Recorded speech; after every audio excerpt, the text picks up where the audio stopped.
Assalamualaikum students, how are you? I hope you will be fine. Students, today I will teach you English unit number 7, page number 70, exercise grammar. Students, now let us start topic figures of speech. First, simile definition.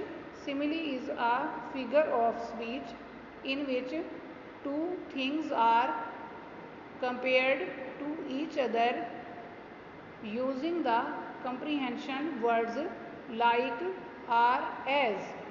Examples: example A, she is as pretty as a picture. Next, example B, he is strong like an ox. Next, metaphor definition. A metaphor is a figure of speech that compares two different things without the use of the comprehension words like or as.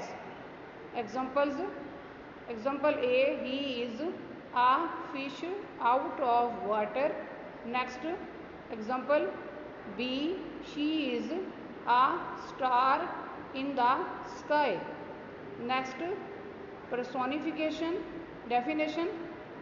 Personification is a figure of speech that attributes human characteristics to something that is not human.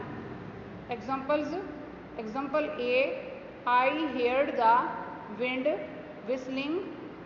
Next, example B, the moon is smiling at me. Students, आज का lecture यहाँ complete हुआ. I hope you will be understood this lecture. Students, kindly write down this work on your notebooks. Okay, अल्लाह हाफिज़.